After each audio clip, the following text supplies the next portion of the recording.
ఈరోజు మన విజయవాడ నగరంలో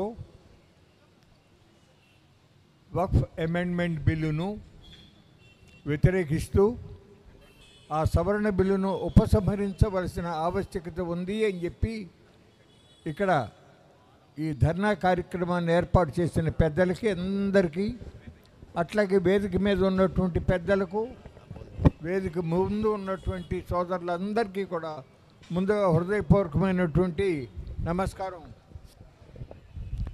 చాలామంది పెద్దలు బహుశా దేశంలోనూ కూడా వివిధ ప్రాంతాల నుంచి ఈ సమావేశంలో తమ సందేశం ఇస్తానికి కొంతమంది పెద్దలు వచ్చుంటారు. అందువల్ల నేను అతి కొద్ది సమయం తీసుకుని మీ దగ్గర సెలవు తీసుకుంటా. ముఖ్యంగా నేను మనవి చేసేది ఏంటంటే, ఈ 1995 వక్ఫ్ యాక్ట్కు తీసుకువచ్చిన సవరణ బిల్లు ఏదైతే ఉందో ఇది రాజ్యాంగ విరుద్ధం. భారత రాజ్యాంగంలో ఆర్టికల్ 14 ఏదైనా సరే ఒక చట్టాన్ని తీసుకొచ్చినా, ఒక నిర్ణయాన్ని తీసుకున్నా, ఒక విధానాన్ని తీసుకున్నా అది ఆర్బిట్రరీగా ఉండకూడదు, దాంట్లో సహేతుకత ఉండాలి. అట్లాగే ఆర్టికల్ 15 దాంట్లో చట్టం ముందు ఎవరైనా సమానమే, వివక్షత కూడదు అని చాలా స్పష్టంగా ఆర్టికల్ 15 చెప్తుంది. అట్లాగే ఆర్టికల్ 25 ఈ దేశంలో ఎవరైనా ఏ మతాన్నైనా ఆరాధించవచ్చు, ఆ మత వ్యాప్తికి, దానిని ప్రచారం చేసుకునేదానికి, అట్లాగే ఆ సందర్భంగా సంస్థల్ని ఏర్పాటు చేసి వాటిని నిర్వహించుకునేటటువంటి హక్కు కూడా భారత రాజ్యాంగం కల్పించింది. వాటికి భంగం చేస్తూ ఉంది కేంద్ర ప్రభుత్వాన్ని మీకు మనవి చేస్తూ ఉన్నా. ఎప్పటి నుంచో కొన్ని వందల వేల సంవత్సరాల నుంచి మసీదులు ఉన్నాయి, దేవాలయాలు ఉన్నాయి, బౌద్ధ ఆరామాలు ఉన్నాయి, జైన్ దేవాలయాలు ఉన్నాయి, క్రైస్తవుల చర్చిలు ఉన్నాయి. ఇప్పుడు వాటన్నిటికీ డాక్యుమెంట్లు తీసుకురమ్మంటే ఎక్కడ తీసుకొస్తారు ఎవరైనా అని అడుగుతూ ఉన్నాను. చాలా తప్పిది. ఇప్పటి వరకు కూడా వక్ఫ్ యాక్ట్లో ఏముందంటే అది యూజర్ అంటే ఇప్పుడు వరకు మసీదుగా కానీ, మద్రసాగా కానీ, లేక ఖబరస్థాన్గా కానీ, ఆ విధంగా స్కూలు కానీ ఏదైతే వినియోగించబడతా ఉందో అది వక్ఫ్ ఆస్తి అని చెప్పి ఇప్పటి వరకు కూడా ఉంటే, అబ్బే అట్ట కాదు, దానికి డాక్యుమెంట్ ఎవిడెన్స్ చూపించాలి అని తీసుకొచ్చినటువంటి కొత్త విధానం ఏదైతే ఉందో ఇది వక్ఫ్ ఆస్తులను కబళించేందుకు తెచ్చిన చట్టం అని చెప్పి నేను మీ అందరికీ కూడా మనవి చేస్తూ ఉన్నాను. అంతేకాదు చాలా వివక్షతాపూర్వకంగా వ్యవహారం చేస్తున్నారు. ఉదాహరణకి చెప్తా, వక్ఫ్ బోర్డుకి కేవలం CEO ముస్లిమేతరుడు ఉండవచ్చు అని పెట్టారు. నేను అడుగుతున్నా, ఈ ఎన్డీఏ కూటమిలో ఉన్నటువంటి తెలుగుదేశం పార్టీ చంద్రబాబు నాయుడు గారికి సూటి ప్రశ్న, టీటీడీ ఈవోగా హిందువేతరుని మీరు నియమించగలరా? అట్లాగే మొన్న మధ్యనే అయోధ్యలో బాబ్రీ మసీదును కూలగొట్టిన స్థానంలో రామాలయం కట్టారు. స్వయంగా ప్రధానమంత్రి వెళ్ళి అర్చకత్వం కూడా చేశాడు అక్కడ.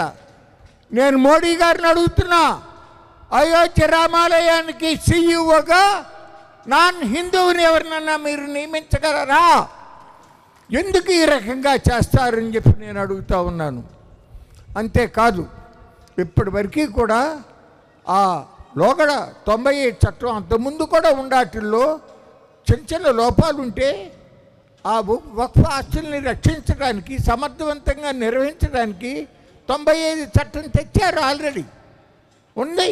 అది ఉండగా అట్లా కాకుండా ఇప్పుడు దాంట్లో సెంట్రల్ వక్ఫ్ కౌన్సిల్లో సెంట్రల్ గవర్నమెంట్ నామినేట్ చేస్తుందంట ఒక ఎంపీని కానీ, ఒక జడ్జి గారిని కానీ, రిటైర్డ్ జడ్జి గారిని.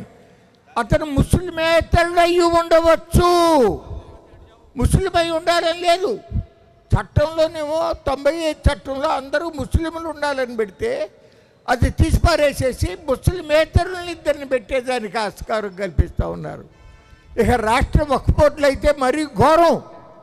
ఇప్పుడు వరకు ఎంపీలు కానీ ఎమ్మెల్సీలు కానీ బార్ కౌన్సిల్స్ బార్ అసోసియేషన్స్ కానీ ఇద్దరిద్దరు చొప్పున ఎన్నుకోవాలి.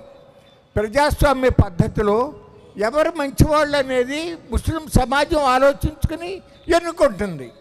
ఇప్పుడు అట్లా కాకుండా రాష్ట్ర ప్రభుత్వమే ఆ ఎంపీ నుంచి ఎమ్మెల్యేల నుంచో బార్ కౌన్సిల్ నుంచో నాన్ ముస్లింని గవర్నమెంట్ నామినేట్ చేస్తుందంట.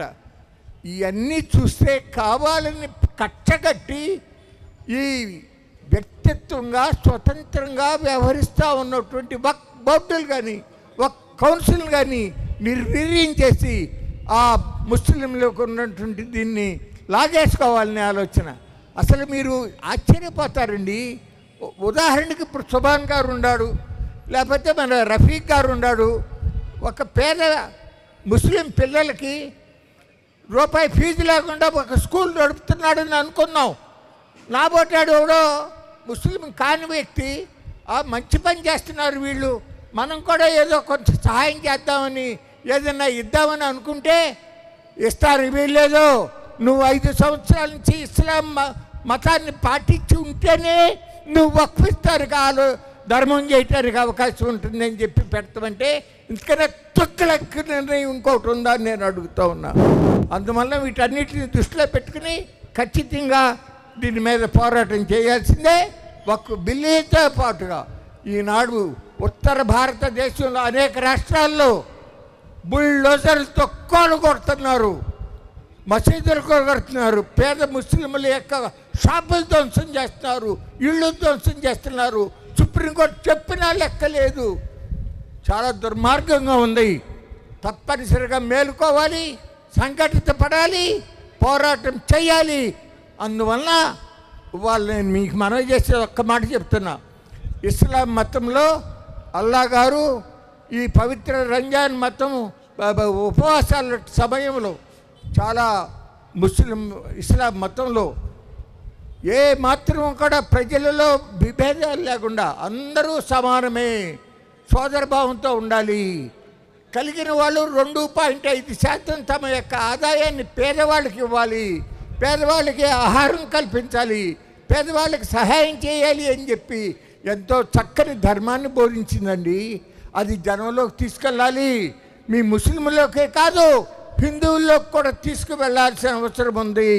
అట్లాగే స్వామి వివేకానందుడు ప్రపంచానికి చాటి చెప్పాడు. ఏమని చెప్పాడు? నేను భారతదేశాన్ని నుంచి వచ్చా, ఈ దేశంలోకి ఇతర దేశం అయిపోయింది. ఇతర దేశాల నుంచి వచ్చినటువంటి జొరాస్ట్రియన్స్ని కానీ క్రిస్టియన్స్ని కానీ ముస్లింలను కానీ పార్సీలను కానీ అందరినీ కూడా ఈ భారతదేశంలో హక్కును చేర్చుకుని అందరినీ కలుపుకొని ఒకటిగా ఈ దేశం వెళ్ళినటువంటి భారతదేశం ప్రపంచానికి శాంతిని సంయమాన్ని ఇచ్చిన సందేశాన్ని ఇచ్చిన దేశాన్ని నుంచి వచ్చారని చెప్పి ఆ రోజు వివేకానందుడు ఏదైతే చెప్పాడో ఆ వివేకానందుడి సందేశం మీ ఇస్లాం మతం యొక్క మెయిన్ సూత్రాలు జనంలోకి తీసుకెళ్లాల్సినటువంటి అవసరం ఈనాడు వచ్చింది అని మీకు మనవి చేస్తూ ఈ 2 మాటలు చెప్పే అవకాశం కల్పించినందుకు ధన్యవాదాలు తెలియజేస్తూ సెలవు తీసుకుంటాను. నమస్కారం.